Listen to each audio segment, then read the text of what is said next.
Good morning বন্ধুরা, তোমরা সবাই কেমন আছো? আশা করি খুব ভালো আছো। তো আজকে রেসিপিতে থাকছে ঝিঙে পোস্ত। ঝিঙে পোস্তর জন্য এখানে আমি কড়াই বসিয়ে নিয়েছি, তেল দিয়ে দিয়েছি, ফোড়নে দিয়ে দিচ্ছি শুকনো লঙ্কা, কালো জিরা।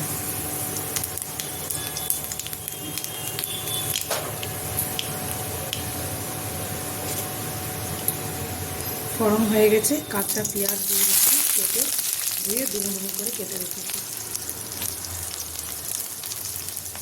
এখানে আমি পেঁয়াজও ডুমো কেটেছিলাম, ঝিঙাও ডুমো কেটেছি, আলুও ডুমো ডুমো করে কেটেছি। তো যে সবজি যেমনভাবে হয় তেমনভাবে কাটিংটাও দরকার।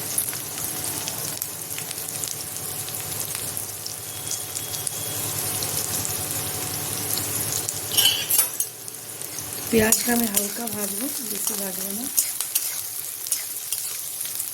আর এখানে দেখুন পোস্তর জন্য পোস্ত ঠান্ডা জলে ভিজিয়ে রেখেছি, বেটে নেবো।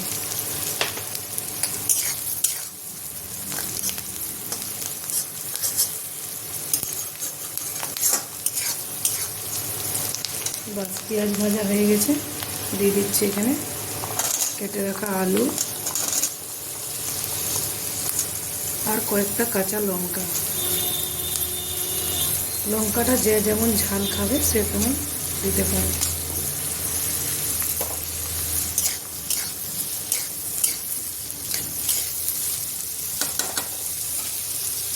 সিদ্ধর জন্য নুন দিয়ে দেবো।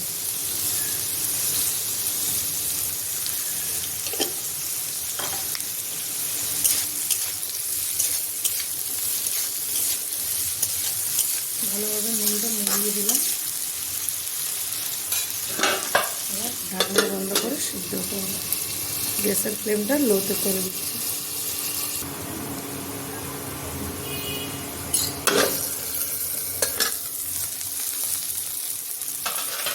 এখানে আলু পেঁয়াজ দুটোই ভাজা হয়ে গেছে। এরকম পেঁয়াজ কি সুন্দর গোল্ডেন কালারের হয়ে গেছে, আলু সিদ্ধ হয়ে গেছে। দিয়ে দিচ্ছি কেটে ধুয়ে রাখা ঝিঙা।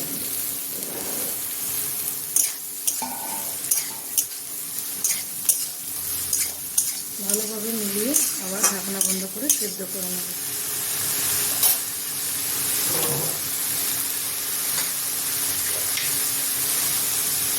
এখানে একদম চুটকি ভর হলুদ গুঁড়ো দিচ্ছি।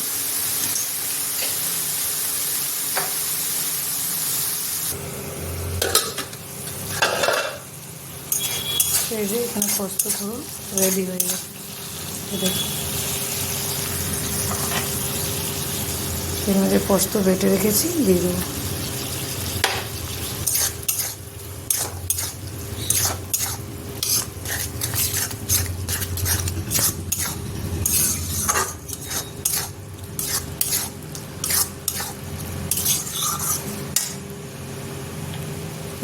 হাইতে করে একটু ভেজে নেবো, বাস তবে ঝিঙে পোস্ত আমার রেডি।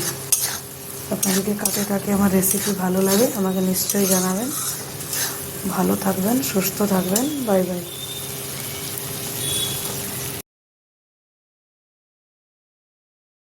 তো বন্ধুরা, আমার রেসিপি ভালো লাগলে তো লাইক সাবস্ক্রাইব নিশ্চয়ই করবেন।